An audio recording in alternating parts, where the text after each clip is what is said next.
কে সেই অ্যাডাম আব্বাস, যার আসার খবর শুনে ভয়ে থরথর করে কাঁপছে গোটা দক্ষিণ এশিয়ার ফুটবল অঙ্গন। প্রথমে তার পায়ের স্কিল এবং ড্রিবলিং দেখলে মনে হবে যে এটা ফ্রান্সের ওলিসে, কারণ সে দেখতে স্টাইলিস্ট হুবহু ফ্রান্সের ওলিসের মতোই।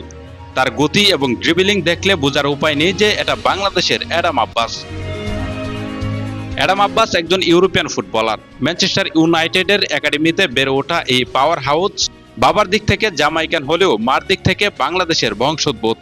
আগে সে ম্যানচেস্টার ইউনাইটেড এবং বর্ণালীতে খেললেও বর্তমানে তিনি খেলছেন ইংল্যান্ডের ক্লাব ওয়াইদেনশো টাউন এফসির হয়ে। বাংলাদেশে আসার খবর নিশ্চিত করেছেন বাংলাদেশ ফুটবল ফেডারেশনের সহসভাপতি ফাহাদ করিম।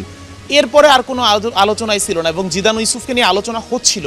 কখন আসলে কাজগুলো করলেন এবং কি কি হয়েছে যদি একটু বলতেন। ধন্যবাদ আপনাকে। প্রথমেই একটু আপনাকে সাধুবাদ জানাই, বিকজ আমার মনে আছে আর্লিয়ার দিস ইয়ার আমাদের ওমেন ফুটবল লিগ চলাকালীন আপনি আমাকে জিজ্ঞেস করেছিলেন অ্যাডাম আব্বাসের কথা, অ্যান্ড বিলিভ মি সেদিনই কিন্তু অনেকটা প্রথমবার প্রপারলি আমি অ্যাডাম আব্বাসের কথা শুনি।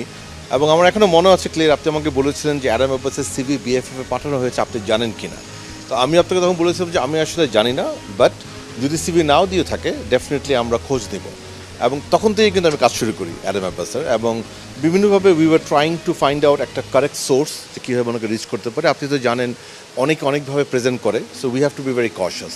So I am very grateful to আমাদের ইব্রাহিম নওয়াজ, যে আমাদের জুনিয়র প্লেয়ার, তার বাবা সারফরাজ ভাই আমাকে কানেক্ট করে দেয়, কারণ আমি ওনাকে বলেছিলাম, মানে অ্যাডাম সহ আরও বেশ কিছু প্লেয়ারের কথা বলেছিলাম।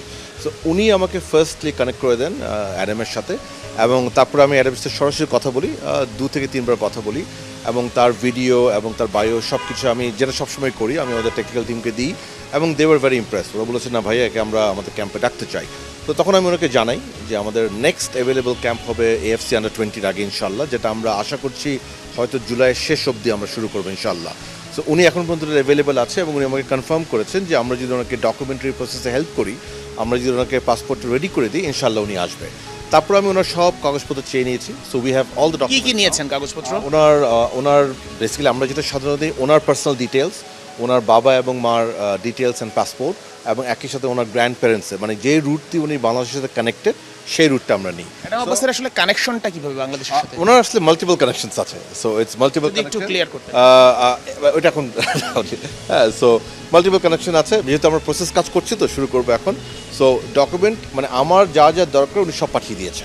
So now we will start the work, এবং আমাদের বিএফএফ এর যে টিমটা সবসময় কাজ করে, আমাদের স্টাফ তারাই করবেন ইনশাল্লাহ, তাদেরকে ব্রিফ দিয়ে দিয়েছি আমরা। সো আমি আশা করছি জুনের মাঝামাঝির মধ্যে ওর সব মানে পাসপোর্টটা হাতে পেয়ে যাবো ইনশাল্লাহ, এবং ওটা হয়ে গেলে জুলাইয়ের এন্ডে যে ক্যাম্প হবে তাকে আমরা ডাকবো।